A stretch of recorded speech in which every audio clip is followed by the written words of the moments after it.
بسم اللہ الرحمن الرحیم۔ السلام علیکم میرے عزیز طلباء، آپ سب کیسے ہیں؟ امید ہے آپ سب اپنے گھروں میں خیریت سے ہوں گے۔ اللہ تعالیٰ آپ کو خیر و عافیت سے رکھے، آمین۔ میں ہوں آپ کا اردو معلم نادر شاہین، جو آن لائن کلاسز کے اس سیشن میں آپ کے لیے درس و تدریس کے فرائض سر انجام دے گا، اور میں آپ کو نئی جماعت ہشتم میں آنے کے لیے دل کی اتھا گہرائیوں سے خوش آمدید کہتا ہوں۔ میرے عزیز طلباء، جیسا کہ آپ جانتے ہیں کہ آج سے ہمارے نئے تعلیمی سال کا آغاز الحمدللہ ہو رہا ہے، اور اس نئے تعلیمی سال کے آغاز میں کچھ باتیں آپ کے گوش گزار کرنا چاہتا ہوں، جس کو آپ میری چند اہم گزارشات بھی کہہ سکتے ہیں۔ ان میں یہ باتیں آپ ذہن نشین کر لیں۔ سب سے پہلے اس نئے تعلیمی سال میں یہ عہد کریں کہ آپ اردو کا لیکچر باقاعدگی سے لیں گے اور اس میں کوئی ناغہ نہیں کریں گے۔ سمجھائے گئے کام کو وقت پر ذہن نشین کریں گے، اور جو کام لکھنے کو دیا جائے اس کے لیے ضروری ہے کہ آپ پچھلی جماعت کی طرح اردو کی نئی کاپی بنائیں، اپنا نام لکھیں، حاشیہ لگائیں، تاریخ لکھیں، اور اس میں اردو کا سارا کام تحریر کرتے چلے جائیں، جیسے اپنی پچھلی جماعتوں میں کرتے رہے ہیں۔ لیکچر کے دوران کسی بات کی سمجھ نہ آئے تو آپ میسج کے ذریعے سوالات پوچھ سکتے ہیں، تاکہ وقت پر آپ کی رہنمائی کی جا سکے۔ لیکچر کے ساتھ ساتھ آپ کو چھوٹے اور بڑے دونوں طرح کے ٹیسٹ بھی دیے جائیں گے، تاکہ آپ کی جانچ پڑتال ہو سکے کہ آپ کیسا پڑھ رہے ہیں۔ آپ کے لیے ضروری ہے کہ آپ ان ٹیسٹوں کو وقت پر حل کر کے ہمیں بھیجیں۔ اپنی خوش خطی پر خصوصی توجہ دیں اور اپنی کاپی کو صاف ستھرا رکھیں۔ خوبصورت لکھنے کی کوشش کریں تاکہ آپ کو اچھا لکھنے کی عادت پڑے۔ اس کے بعد میں آپ کو جماعت ہشتم کے سلیبس سے آگاہ کرتا چلوں۔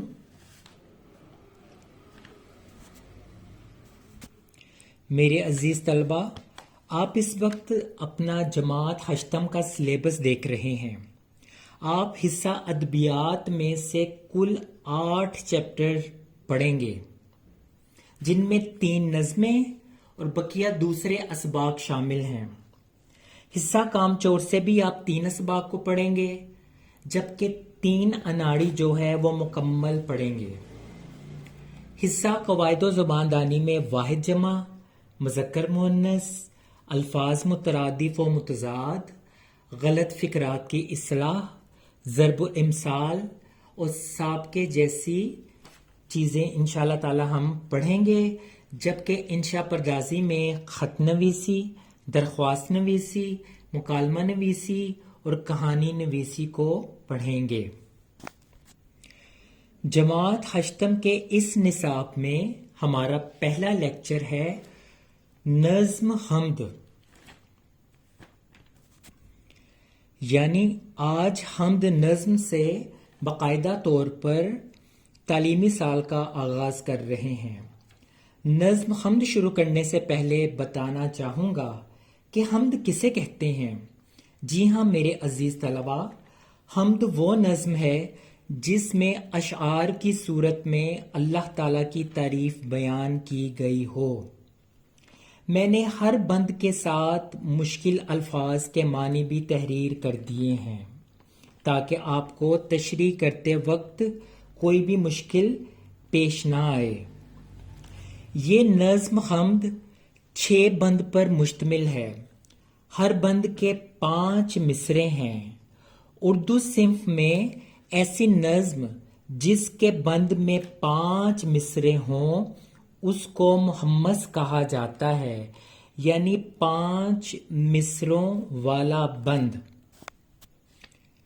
اب ہم باقاعدہ طور پر نظم حمد کو شروع کرتے ہیں۔ اس حمد کو معروف شاعر اسماعیل میرٹھی نے لکھا۔ میں پہلے بند کو پڑھوں گا، پھر اس میں آنے والے مشکل الفاظ کے معنی بتاؤں گا، اس کے بعد پھر اس بند کی انشاءاللہ تعالی تشریح کروں گا۔ بند نمبر 1۔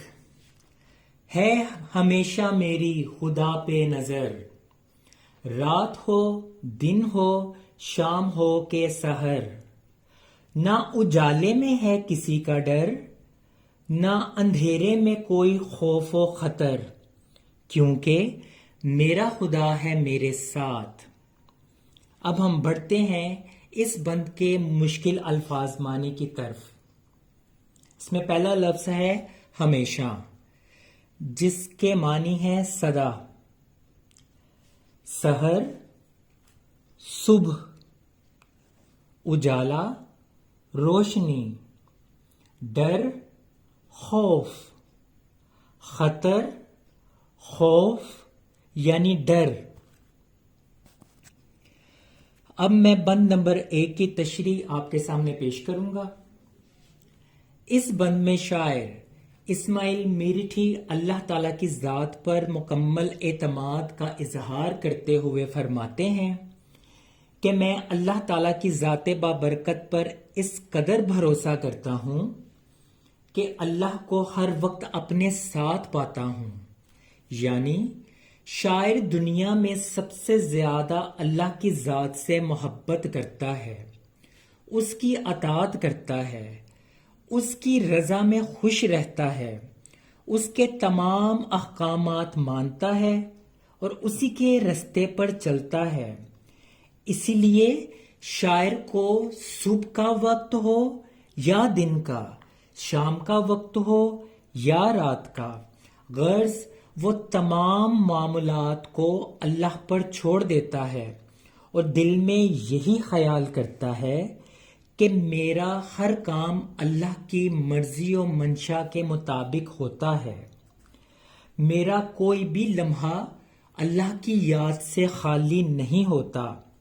اس سے پتہ چلتا ہے کہ جو اللہ سے محبت کرتا ہے اللہ بھی اس سے محبت کرتا ہے، جیسا کہ حضرت ابو بکر صدیق رضی اللہ تعالی عنہ فرماتے ہیں کہ جو اللہ کے کاموں میں لگ گیا اللہ اس کے کاموں میں لگ گیا۔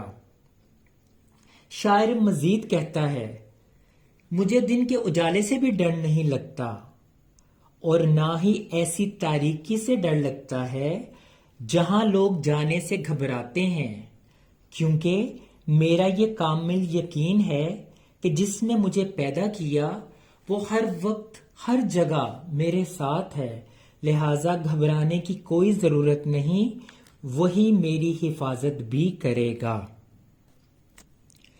بند نمبر 2۔ شام کا وقت یا سویرا ہو، چاندنی ہو کہ گھپ اندھیرا ہو، مینہ نے آندھی نے مجھ کو گھیرا ہو، لیک پرہول دل نہ میرا ہو، کیونکہ میرا خدا ہے میرے ساتھ۔ اس بند میں آنے والے مشکل الفاظ کے معنی بیان کرتا چلوں۔ سویرا، صبح کا وقت، گھپ اندھیرا، گہری تاریکی، مینہ، موسلادھار بارش، گھیرا، گھیر لینا، لیک، لیکن، پرہول یعنی ڈراؤنا خوفناک۔ تشریح بند نمبر 2۔ اس بند میں شاعر کہتے ہیں کہ اللہ تعالیٰ ہر چیز پر قادر ہے، وہ ہر جگہ موجود ہے، وہ ہر چیز پر اللہ کا ہی اختیار ہے۔ جو لوگ اللہ پر اعتماد نہیں رکھتے ناکام ہو جاتے ہیں اور گھبراتے ہیں۔ شاعر اللہ پر توکل کرتے ہوئے کہتا ہے کہ صبح کا وقت ہو یا شام کا وقت، رات کو چاند کی چاندنی ہو یا مکمل اندھیرا، ایسا اندھیرا جس میں کوئی چیز بھی دکھائی نہ دیتی ہو،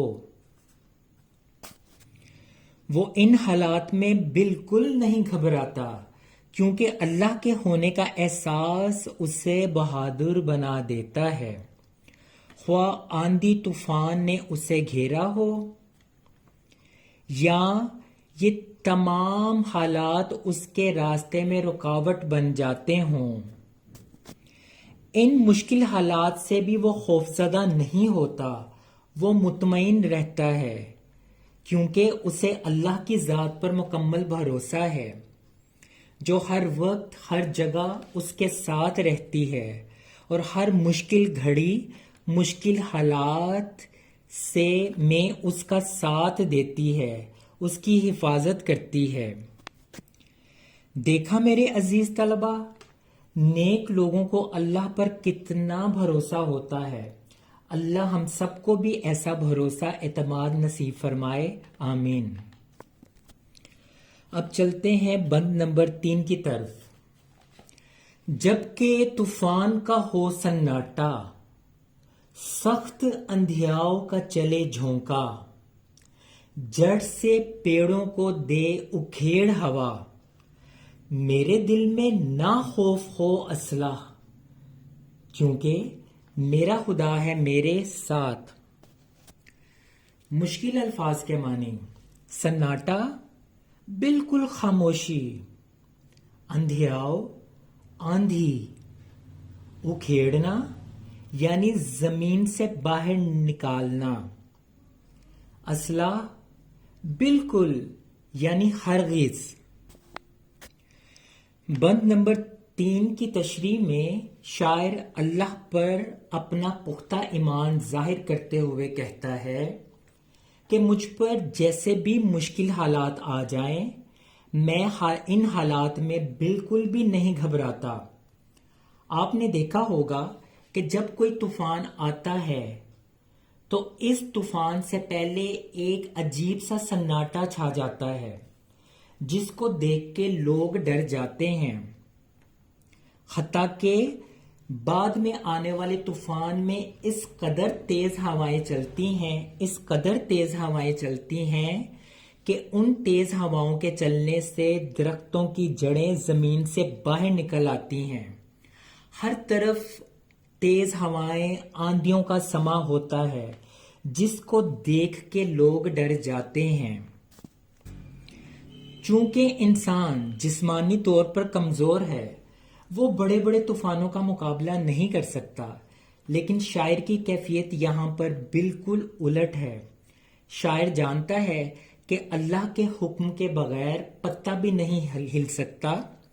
اگر اللہ نے ایسے حالات پیدا کیے ہیں تو وہی ان حالات کو بدلے گا بھی۔ وہ ان حالات میں بھی ثابت قدم رہتا ہے، کیونکہ اس کو یہ کامل یقین ہے کہ میرا اللہ ہر جگہ ہر وقت میرے ساتھ ہے، وہی ان مشکلات سے اسے باہر نکالے گا اور اس کی حفاظت فرمائے گا۔ میرے عزیز طلبہ، آج ہم نے حمد نظم کے 3 بند کی تشریح کی۔ میں امید کرتا ہوں کہ آپ کو اچھی طرح سے سمجھ آئی ہوگی۔ اس کے ساتھ ساتھ میں اس بات پر بھی پر امید ہوں کہ آپ میری ہدایات پر پوری طرح سے عمل کریں گے۔ آج کے لیکچر میں ورک شیٹ کی صورت میں الفاظ معنی کے ساتھ ساتھ میں نے بند نمبر 1 کی تشریح نمونے کے طور پر لکھ دی ہے۔ باقی آپ خود 2